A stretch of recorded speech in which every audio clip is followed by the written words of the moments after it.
some of the older stuff, they used to take like a black Sharpie marker, just black out what they didn't want and then rescan it. And I'm going to show you how they do that. When I say they cover something up with black, this is what I mean. Oh, what do we got here, NASA? Whoa! There's numerous photos that they do this in. Numerous. I can't even count them. You know, look at some of this stuff. But this is what's going on. This is what NASA's doing. And then they release this stuff to the public.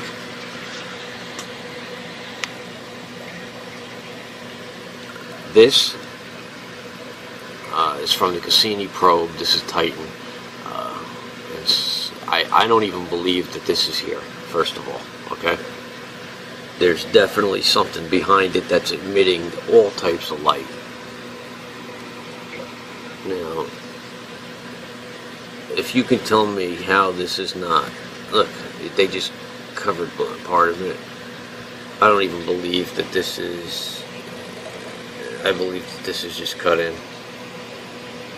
It's too much of a perfect circle. They used like a circle tool and just cut this out and pasted it, as far as I'm concerned. But this nonsense, this is what I mean when I tell you that NASA's blacking something out. This is. So while we all went about our lives yesterday, we came very close to a catastrophic event here on planet Earth, and we didn't know about it. It turns out we just missed getting hit by an asteroid, a piece of solid rock, roughly the size of a 10-story building. Now, I say just missed because it came within 45,000 miles of us. That's a lot closer than the moon is, and scientists say way too close for something that big. Had it struck, again, the people who tell us about these things, say the impact could have had the force of 1,000 Hiroshima-strength atomic bombs over a huge area of the Earth. There are quite a few theories about how the world might end. For example, it's been suggested that there could be a big solar storm which would take the world out. Well, we get solar storms from time to time, and they're a bit troublesome if you're an astronaut. Indeed, not good news if you're an astronaut. But down here on Earth, we're protected by the Earth's magnetosphere, the effects of the magnetic field. And okay, solar storms can disturb that. They can produce currents in power lines that sometimes cause trouble. They can take out satellites, stop satellites working. So they could affect our GPS and any telephone calls that go by satellite, for example. But they're not going to end the world. Every so often asteroids do hit the Earth. We know, we can see some of the craters. There's Meteor Crater, or Barringer Crater as it's properly called, in Arizona. And there's traces of a very big crater, partly on the Mexican Yucatan Peninsula and partly under the sea. That big crater was the result of an impact about 65 million years ago, and it's thought that's what caused the extinction of the dinosaurs and many other things. So a big thing like that could cause us some problems. Broadly speaking, what happens is when something big like that impacts, it not only makes a crater, it kicks up a whole lot of dust into the atmosphere. And the atmosphere cuts out the sunlight, and that stops crops growing and foods fail and there's starvation and so on. So that is something we need to look out for, and we are looking out for. There's an array of telescopes all around the world monitoring the sky night after night, actually monitoring about 1,000 potentially hazardous objects, things that might come and hit the Earth one day. As they monitor them, they discover that the vast majority of them won't, that as they get the orbit more accurately, they see it'll miss the Earth. But if there was something coming to hit the Earth, we'd get 2 or 3 years' notice. And even with today's technology, we could divert it so that it didn't impact the Earth. And there's research going on all the time which will improve that technology so that it gets easier to divert an incoming asteroid. We've got no knowledge of any big asteroid coming to hit us. Some of the techniques they use to deflect an asteroid, one of them is to paint it white all over. which means it reflects sunlight very well. And the sunlight bouncing off the asteroid will push it sideways. From Plato's Republic was the idea that population should be controlled and unwanted life should be disposed of like trash. In other words, that some were worthy of life and others weren't. This is a concept that comes through in Darwin's ideas about survival of the fittest. If we are evolving towards individual perfection by natural means, that would mean that collectively we are in fact evolving towards a utopian society of perfect men and women. However, in that case, those with perceived poor genetic material would be slowing that collective evolution, and so the whole process could be accelerated by getting rid of those who are not made of the right stuff. The end goal of a utopian society of purebred humans would justify the means of getting rid of the lesser ones. Remember that the full title of Origin of Species was On the Origin of Species by Means of Natural Selection or the Preservation of Favoured Races in the Struggle for Life. One of the major influences on Darwin was a man called Thomas Malthus, who received the blessings of French deist Jean-Jacques Rousseau and famous Scottish philosopher David Hume.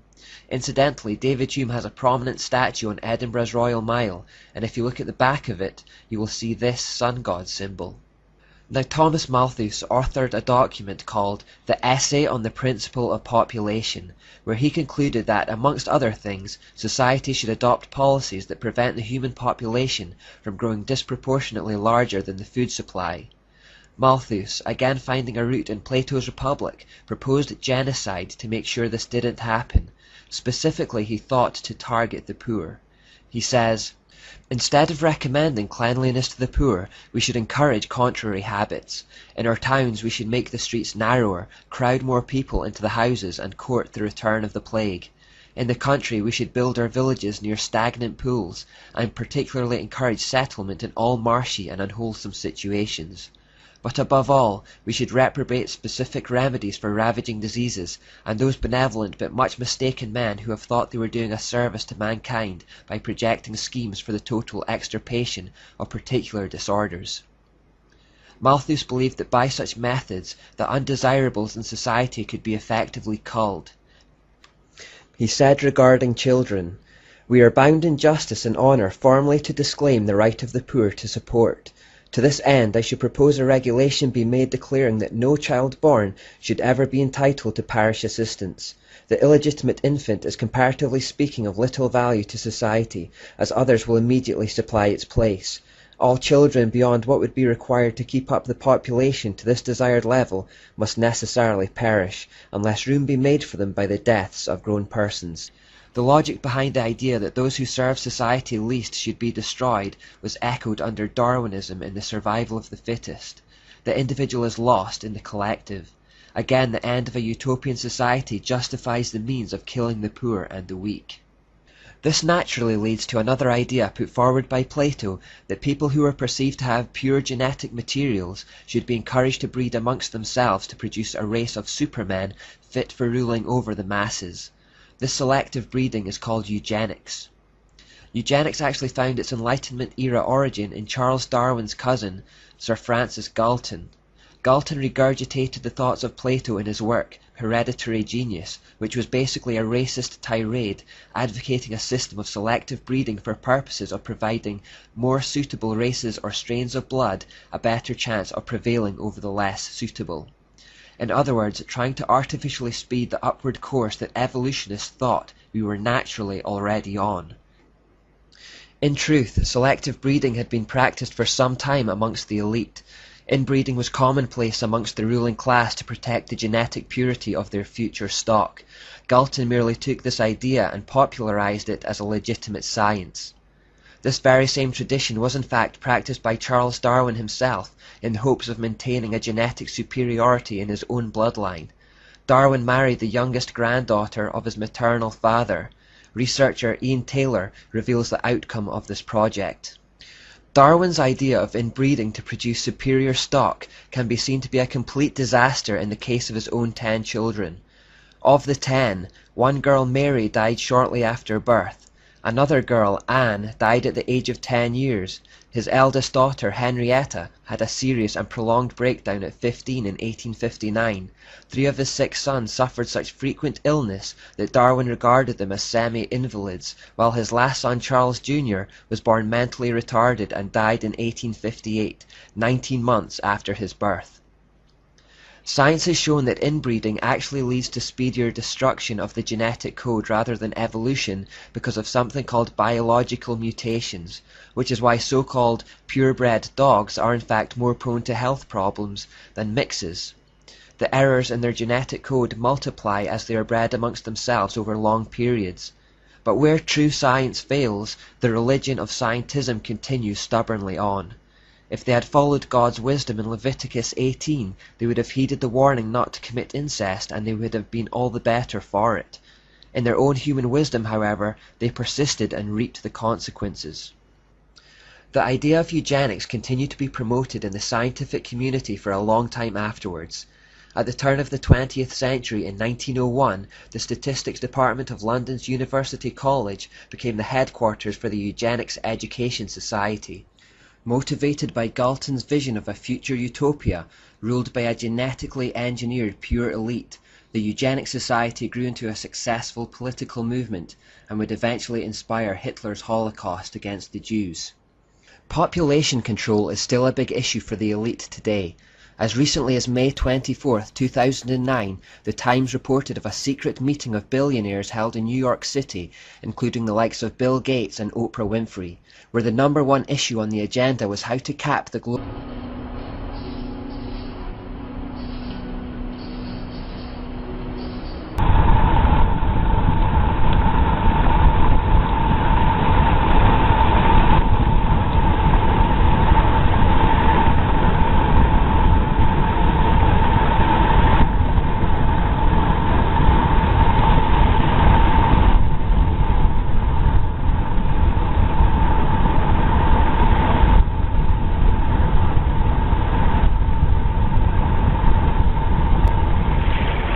Look at it. This is what's washing up. And as it washes up, it's bringing all these jelly things. What is that?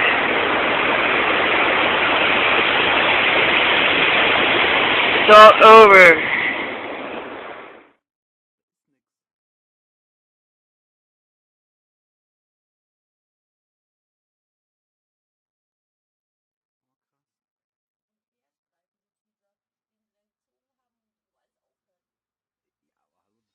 State warns on EMP. There's no help coming. Oh, this was interesting. Washington. Arizona Governor Jan Brewer has signed legislation to require the state's Department of Emergency and Military Affairs to prepare materials outlining what citizens need to know to deal with either a natural or man-made electromagnetic pulse event that could knock out the vulnerable electrical grid system over a wide geographical region. But if this isn't another red alert for you, I don't know what else to tell you. The legislation, SB 1476, was introduced by Senator David Farnsworth. It includes the type and quantity of food, water, and medical supplies that each person should stockpile in case an EMP occurs over the U.S. What? The legislation, however, doesn't require actual hardening of the grid within a state. Unreal. And, Russia sanctions, I almost read the NBA bans, Russia sanctions not tough enough yet, analysts say. Well, if they get any quote-unquote tougher, they're going to be really attacking Putin, and that's just going to make him mad. I mean, it's not doing anything. It's actually creating another financial system to fall back on when this one collapses. So, do you believe in global warming? Yes, I do. Global warming is a bad way to phrase it. Do I believe in climate change? Yes. Yeah, to an extent I do. Yes. Yes. Yes. Why do you believe in global warming? because there's scientifically valid proof that global warming exists. Because it's getting hotter and colder. Like, I've been in Georgia my whole life and we've never really seen snow the way we've seen it the past 2 years. Yeah, so. Because I think that humans have an effect on the planet that has been observed through scientific reasoning. I mean, because it's been proven, like scientific evidence shows that global warming is real. So, plenty of studies that indicate over the last 30 years what shit's going on if we're not too careful. Like, no, we're gonna ruin our Earth. Yeah. It's self-evident. The ice is melting. We're all doomed. We're all gonna die. Matthew, it's August the 30th, 2016, and I'm looking up at the sun, and you can see that object now by the sun. You can see the chemtrails, all the chemtrails that are going to be covering this heavenly body up there by the sun. You can see that now, can't you guys? There it is. There's the heavenly object. This is what they're hiding, guys, up there in the sky. 100% proof now, guys. Can you see that, guys? 100% proof. There's an object up there that's been hidden by the chemtrails. You see that, guys? 100%. 100% in the sky, guys. This is what the government are hiding. This is what they're chemtrailing, guys. You can see these chemtrails everywhere.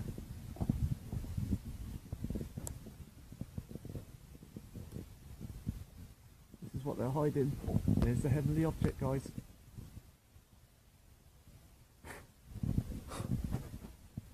There it is, guys. See the chemtrail? This is what they're hiding up there, guys. There's the sun, or the artificial sun, or something else. I don't know what it is, but there is the heavenly object. Chemtrails.